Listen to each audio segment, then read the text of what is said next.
दोस्तों, आज मैं आपको सुनाने वाला हूँ कहानी सच्ची सिद्धि। गंगा के तट पर एक साधु रहता था। वह अपनी कुटिया में बैठा जप करता था तो कभी विविध आसन लगाता था, अन्य यौगिक साधनाएं किया करता था। धीरे धीरे साधु को अपनी साधना पर गर्व होने लगा। वह अपने आगे सभी को तुच्छ समझने लगा। साधु की कुटिया के सामने एक मल्लाह भी रहता था। चाहे वर्षा हो, चाहे कड़ी धूप हो, चाहे बदन को कांपने वाली ठंड हो, वह सदैव नाव चलाया करता था। सारे दिन कठोर परिश्रम करके वह अपना और अपने बच्चों का पेट भरता था। साधु मल्लाह को बड़ी उपेक्षा की दृष्टि से देखता था। वह उसे उपदेश देता था, अरे मूर्ख, तू अपना जन्म यूं ही क्यों व्यर्थ गवा रहा है? ना कोई योग करता है, ना कोई जप। मल्लाह साधु की बात सुनता था और चुप रह जाता था। वह जानता था कि अपनी साधना से साधु ने एक सिद्धि प्राप्त की है और वह है जल पर चलने की। कई बार जन समुदाय के मध्य वह इसका प्रदर्शन कर चुके थे। लोग उनकी प्रशंसा करते नहीं आगाते थे। एक बार गंगा नदी में भयंकर बाढ़ आ गई। लहरें उफन उफन कर आगे बढ़ने लगी। सागर की लहरों सी ऊंची ऊंची लहरें पल भर में सभी कुछ ढहाने को तैयार हो गईं।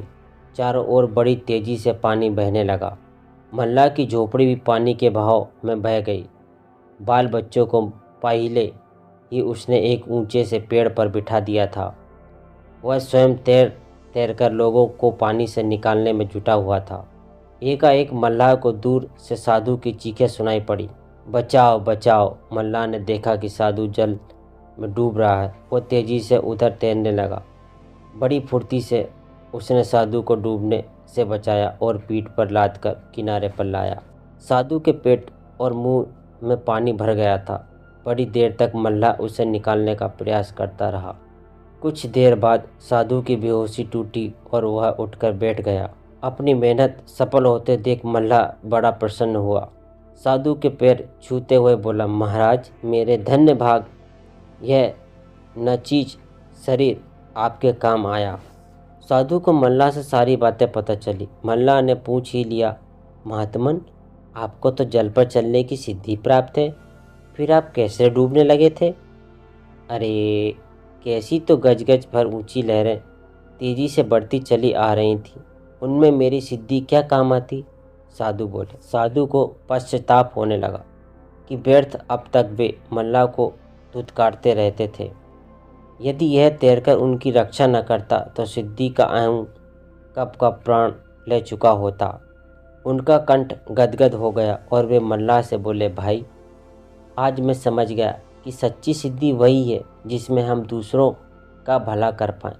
सिद्धि का अर्थ भीड़ इकट्ठी करके चमत्कार दिखाना नहीं है। मैंने इतने वर्ष व्यर्थ ही गवाए। मुझसे बड़े साधक तो तुम हो जो दूसरों का भला करते हो। यह कहकर साधु जन कल्याण का संकल्प लेकर खड़े हुए और हरि ओम कहकर लोक सेवा के लिए पीड़ितों को राह दिखाने के लिए चल पड़े।